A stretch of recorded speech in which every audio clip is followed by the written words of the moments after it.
Вы упоминали президента Никсона.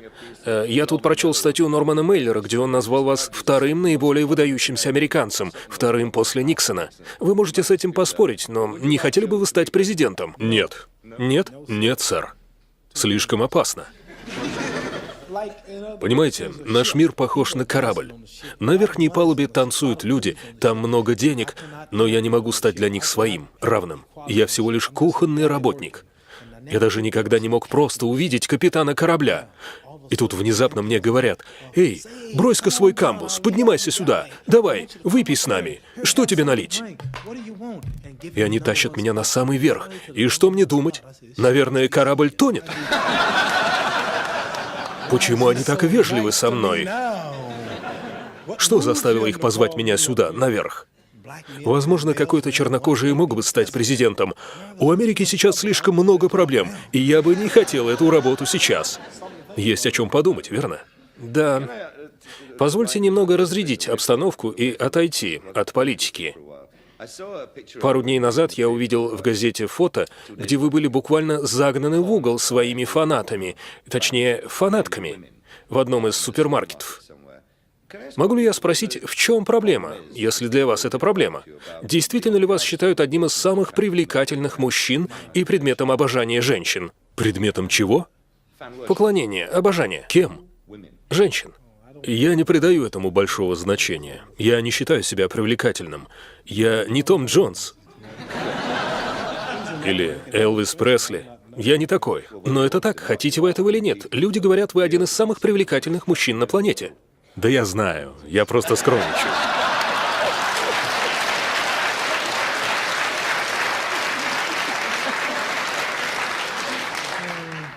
Нет, я не думаю об этом. Я никогда не слышал ничего такого до того, как приехал в Англию. Серьезно. Я всего лишь стараюсь выглядеть достойно. Бокс – жестокий спорт, и меня много бьют.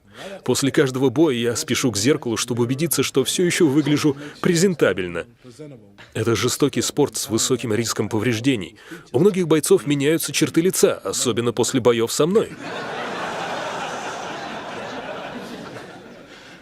Вы помните, перед началом шоу вы представили меня так: поэт, политик и комедиант. Вот приходится соответствовать. Да, все правильно. И все же как это — быть чемпионом? Наверняка находятся люди, которые пытаются замахнуться на вас. На меня? Да. Повторите вопрос. Что вы сказали? Что пытаются? Но вы же слышали, как некоторые чемпионы говорят о проблеме, что каждый, кто думает, что может биться с ними, пытается задирать их, и им постоянно приходится доказывать свое превосходство. Неужели с вами такого не случалось? Если кто-то заснет, и ему хотя бы приснится это, лучше проснуться и извиниться. Просто так подойти и ударить меня?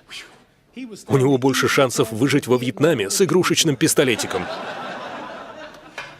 Нет, никогда такого не видел. Только в фильмах про гангстеров, когда кто-то приходит и бьет их. У меня такого не было. Никогда. А как насчет этого? Люди смотрят на чемпионов вроде вас и, должно быть, думают: да он ничего не боится. Вот вы бесстрашный? Вы вообще чего-нибудь боитесь? Да, боюсь. Я скажу вам, чего я на самом деле боюсь. Летать.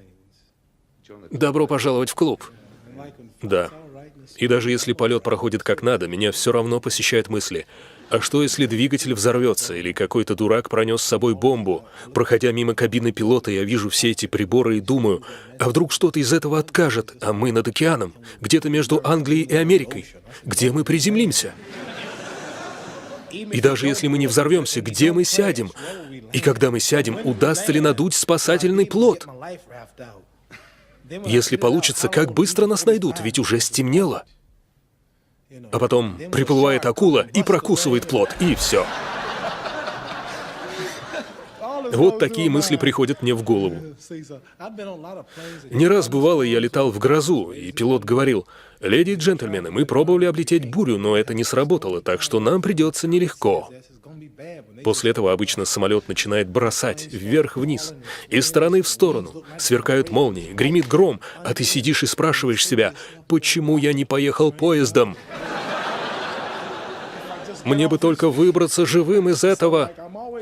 Я много времени провожу в самолетах, и это очень беспокоит меня. Однажды, это было в Шотландии, мы видели, как другой самолет взорвался в небе. Вы только представьте себе, что чувствуют люди, которые еще живы, но вот-вот ударятся об землю. Это ужасно. Как же вы передвигаетесь по Соединенным Штатам? В основном на Роллс-Ройсе. Мне не платили за рекламу.